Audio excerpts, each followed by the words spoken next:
There's something we're going to see more and more of, I think, in the years to come, and that is that those who are in charge, the regime, are losing their grip. They're losing their grip in claims of legitimacy, and they're more and more willing to forfeit any appearance of legitimacy in order to retain their hold on power. And that's should not be underestimated, because when you lose the appearance of legitimacy and it becomes clearer that you lack legitimacy and that the only thing you're clinging to is sheer raw power,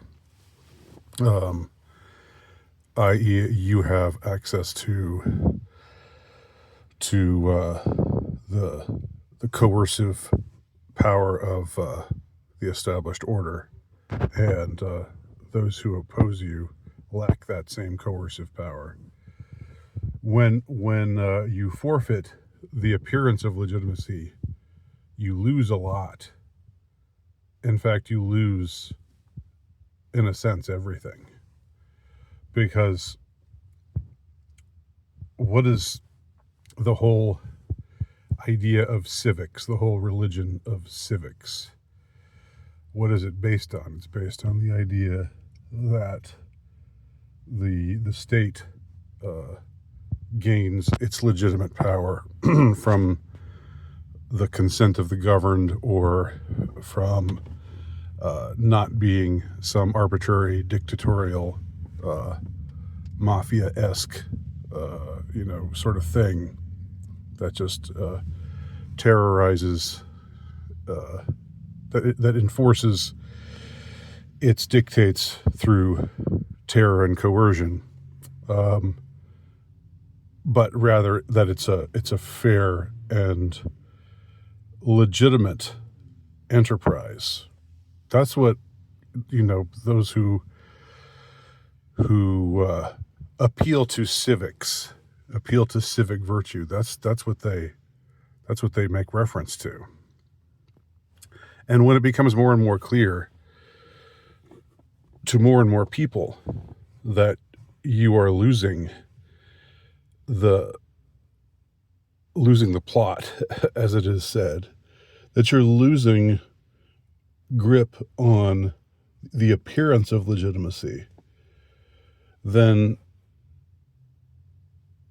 you see a rise in cynicism.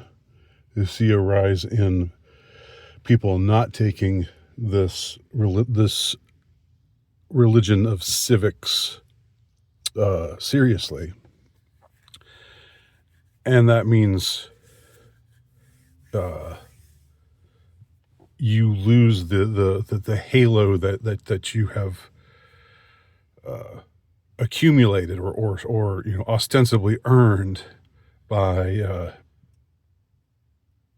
having this aura of legitimacy about you. What have we seen, over the last few years? I mean, I don't even know. I don't know if I have to go all the way back to 9/11, but there's greater and greater cynicism about about that event, about what really happened there. But I mean, let's just go back to 2020. I mean, it's completely mainstream right now to see that what was enforced during the year 2020 was completely arbitrary, completely illegitimate. That everything we were being told, we weren't just being told, it was being shoved down our throats, and alternative ideas were being actively censored. I know, because I was one of the I was one of those with alternative ideas.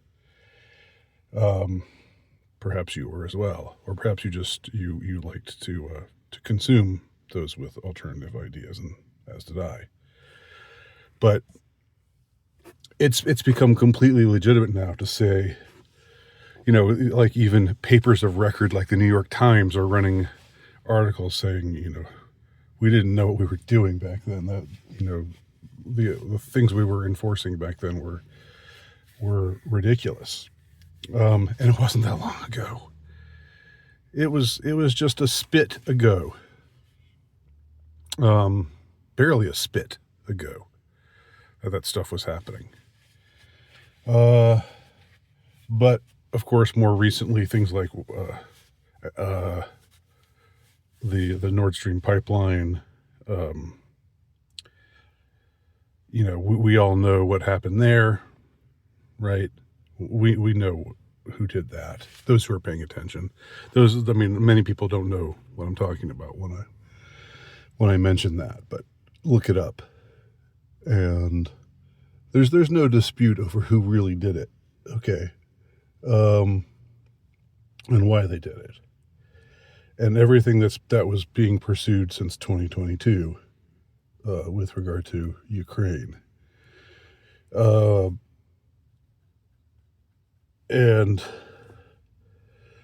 the way that they used lawfare against Trump, or attempted to, and then when lawfare wasn't working, they tried to use bullets against him.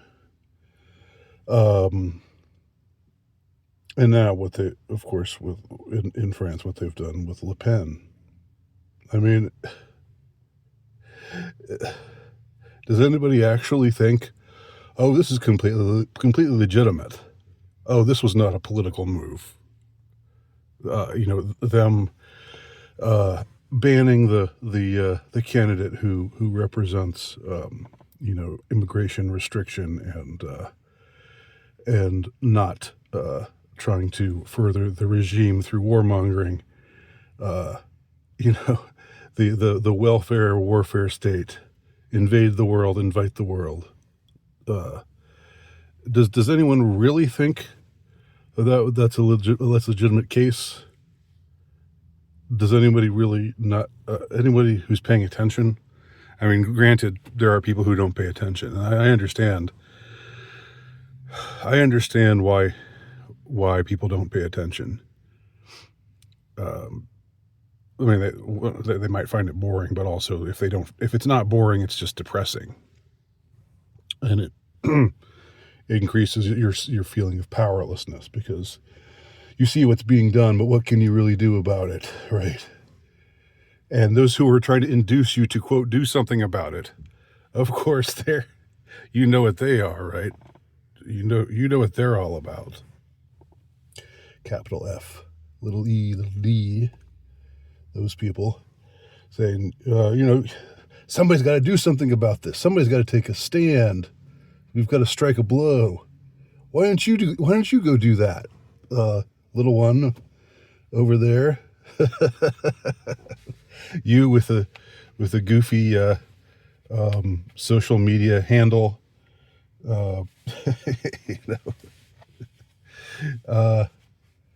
anti-deep state 5042 at gmail.com. Why don't you do something? We know what that's about. So, yeah, ignoring what's going on and just trying to focus on things that you have control over. I'm not judgmental of that way of living at all. But I am saying if you are paying attention, it's harder and harder to believe that what they're doing is legitimate. And when you lose legitimacy, then all of your civics class, cliches are out the door. They're out the window. Nobody believes them anymore. All of this town forum shit, you're citizens and we're a democracy, and the way we protect democracy is by taking out those when an election doesn't go our way, it's a defeat of democracy. Like, what the hell are you talking about? The only way to defend democracy is to make sure that elections go the way that that we want them to go, I mean, you're losing everything. What I'm saying is they're losing everything. And it's the beginning of a great unraveling, I believe.